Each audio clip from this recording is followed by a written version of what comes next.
der Hinterdupfinger Dorfwirt. Ich fahr auf der Landstraße in meiner Motorradluft. Fuhr dahinter aus der Ortschaft, da war ein süßlicher Duft. Ich glaub, ich bin ja, das wird doch kein Schweinsbraten sein. Ich lass den Rachen am Bug und reiß das Gas auf. Mal wird mich frei, dann geh hinein in die Wirtschaft. Die Luft ist alt und verbraucht. Das darf ja nicht wahr sein.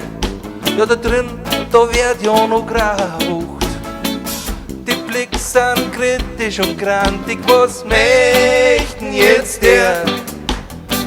Na, aus Hinterdupfing kommt der Bruder nicht. Sag einmal, hey, wo kommst denn du her? Servus, auch mit Erik, grüß Gott, beim Hinterdupfinger Dorfwirt. So ein schöner Ort, so ein schöner Ort, da magst du nie wieder fort. Servus, auch mit Erik, grüß Gott, beim Hinterdupfinger Dorfwirt. Er war immer schon da, schon vor ein paar 100 Jahren. Dann lass mich Eier auf einen Schafkopf und zieh die Spielkarten raus. Ich glaub, in der Wirtschaft, da ziehst die Heiden noch ganz unbandig aus.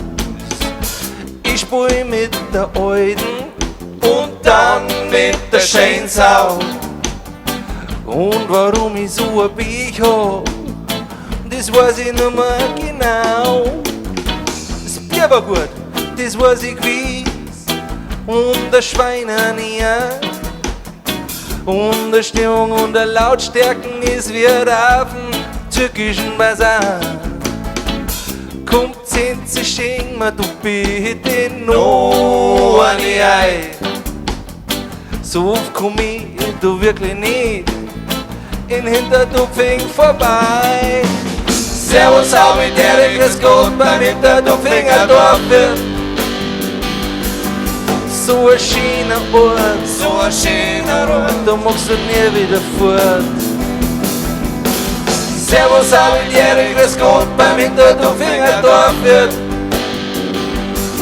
Er war immer schon da, schon vor ein paar 100 Jahren. Auf geht's im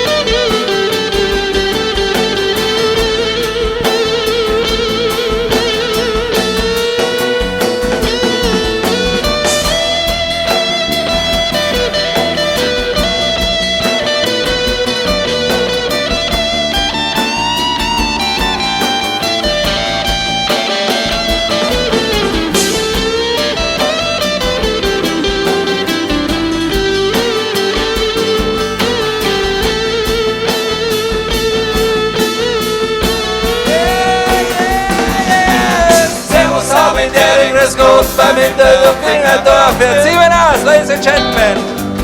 So ein schöner Ort, so ein schöner Ort, da magst du nie wieder fort. Servus, auch mit Erik, grüß Gott, beim Hinterdupfinger Dorfwirt. Er war immer schon da, schon vor ein paar 100